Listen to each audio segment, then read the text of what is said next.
So I was finally able to put my cookbook collection on display. I was waiting for my buffet credenza thing to get here and for me to put it together to be able to display my cookbook. So I did. And now I'm going to tell y'all what is included in my collection and why. So the start of my collection began with this old black pot cookbook here. This was given to me by my grandmother. So I used to cook with her. That's where I learned how to cook. Later in life, she got arthritis, and so she would tell me what to do, and I would act as her hands, and that really kind of sparked my love of cooking. And so when she passed away, I got her cookbook, and I love it because there are pages that have food stains or little notes on it, so I know what she loved to cook, and it's like her, so I'm excited about that. But once that love of cookbooks evolved, or that love of cooking, I got into cooking shows, as one did in the 2000s, and discovered Alton Brown. So love me some good eats. I like the recipes. I like the science behind it. His personality is amazing. So go watch Good Eats if you haven't. I need some bookends. We'll deal with that later. So after Alton Brown, then, because I was a PBS girl too, on top of cable, I loved America's Test Kitchen. I still to this day could watch America's Test Kitchen for years. So had to get their complete cookbook a few years ago, and it's massive. Very excited about it. And that really just kind of sparked that. A little while after that, I saw the movie Julie and Julia and discovered one Julia Child. As you probably know, she also had a show on PBS, and so I could see old reruns of that. So I had to get her book, The Way of Cooking, and that really just opened doors to different kinds of cuisine outside of America, and I wanted to know more about the world. I feel like I love the human condition, and food is just one way that you can really understand, or not understand, but enjoy some other culture. So that really sparked my love of other cookbooks. So I, being an avid reader, wanted to kind of get companion cookbooks for the different shows that I've loved. So I got the Harry Potter cookbook. This is my newest acquisition. Actually, no, that's not. I got the Outlander cookbook. That's my newest acquisition. I just got it in the mail the other day. And then I also have the Game of Thrones cookbook. That was a Christmas gift from someone back a few years ago.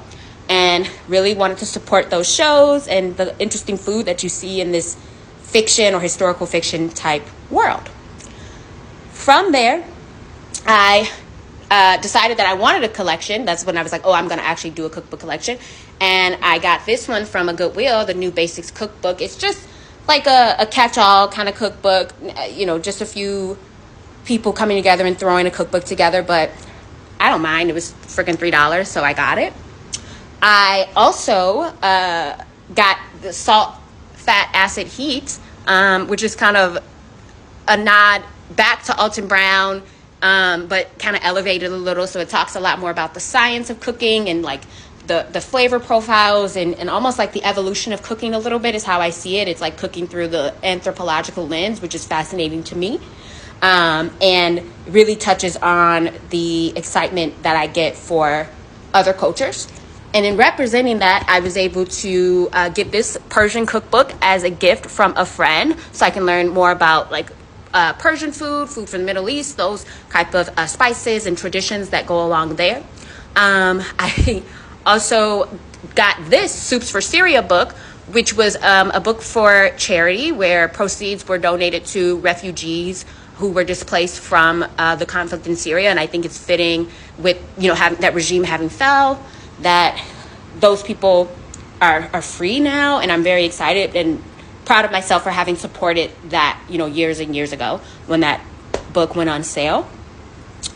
Speaking of supporting, this one, Memories on a Plate, is a cookbook from one of my current coworkers. We work on totally different teams, but when I saw she was doing a cookbook and it's around her family and their recipes, I had to support it. So go look this up and learn about some Southern recipes. I also really wanted to support folks who are doing really great work. So when I saw the Korean vegan here on TikTok and saw the amazing work that she's doing, I had to get her cookbook and support her. I also went to Vancouver last year and really was pleased by the integration of Native population, and they call them First Nations people. And so I got the Soba cookbook, and this one, it talks more about, some First Nations recipes, also some other recipes just from the Vancouver area. So I wanted to support them. I also have some kind of niche cookbooks. So simple vegetarian cookbook. I am not vegetarian, but I like vegetables, so I figured why not? Also, the Good Eggs cookbook. I eat eggs pretty often for breakfast, but they get boring if you're eating the same eggs all the time. So this is literally just a cookbook of eggs. For a while there, I thought I was going to be a meal prepper. I'm not, but I bought the book because, why not? Add it to the collection. And I went on a pickle kick last year where I was fermenting my own pickles. I think I made a video about it on here. Those pickles were nasty. They were not good at all, but I will learn more about fermenting. Recently, I've been seeing somebody making mead on YouTube, which is just, wine from honey. And I want to try that. And I saw a girl making wine at home too. So I'm like, you know what? I want to try that. So I'll lean back on this ferment cookbook in a little bit when I decide to dive into that. And of course, because I'm an avid TikTok user, I was one of the people who were influenced by that lost book of herbal remedies. They got me. Because that book was everywhere, and I was like, you know what, I'm gonna buy it. Maybe if I buy it, I'll stop seeing it on my For You page. No, that didn't help, but nevertheless, I have it. And the last thing here that is not a cookbook, but has recipes nonetheless, is my bar book. And I don't really drink very much. I went through a phase of being like, ooh, I gotta have a bar in my house. I'm a bougie woman. That's what we have. We got bars in our house. But the bottles collected too much dust because I was never drinking them. And then when I moved, I was like, I'm not moving all of these liquor bottles. So I got the book. And that'll be in memory of formerly Bougie Rakita, who had a bar. So that's my cookbook collection as it stands right now. I am sure it'll grow because I love cooking, and I love food and being able to express humanity through food, and how cool it is that, with the same ingredients, you can come up with totally different things, and depending on your culture and your history and the spices you have available.